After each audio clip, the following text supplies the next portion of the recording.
بعد ما دورنا وبحثنا وقعدنا ننزل وننزل وننزل في جدول ترتيب الدوري، اخيرا لقينا النادي الاهلي في المركز ال 15.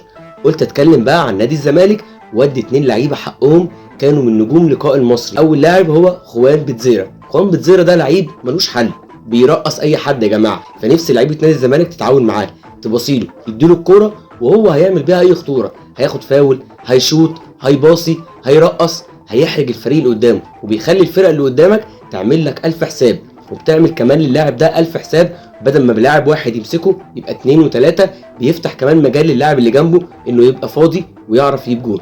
اما تاني لاعب هو اللاعب الاسطوري، اللاعب اللي ما جاش زيه لغايه دلوقتي وما اظنش ان حد هيجي زيه، هو اللاعب عبد الله السعيد. عبد الله السعيد انا نفسي اقابله واقول له طلع لي بطاقتك، انت مستحيل يكون عندك 40 سنه. عبد الله السعيد 40 سنه واحسن لاعب في مصر، بيعمل اسيست في ماتش مودرن ملوش حل، وكمان بيجيب ضربه جزاء وبيحرز اهداف للموسم ال20 على التوالي. عبد الله السعيد اسطوره نص الملعب في تاريخ مصر كلها، ولو انت هتذكر 10 لعيبه في تاريخ مصر لازم هتجيب سيره عبد الله السعيد. كمان مش عايزين ننسى ان في لعيبه كانت متالقه في ماتش المصري زي بنتايج وزي محمد اسماعيل وزي دونجا، وكمان عمر جابر بالهدف الجميل اللي احرزه، وكمان ناصر ماهر. ناصر ماهر لما قلنا له لما هتلعب لعب متعاون مع الفريق هتظهر وهتكون احسن بكتير من انك تجيب هدف وتنام باقي الماتش. ان شاء الله الزمالك يستمر في الانتصارات ويفضل في المقدمه عشان نفضل ننافس على بطوله الدوري اللي حاسسها هتكون زملكاويه ان شاء الله.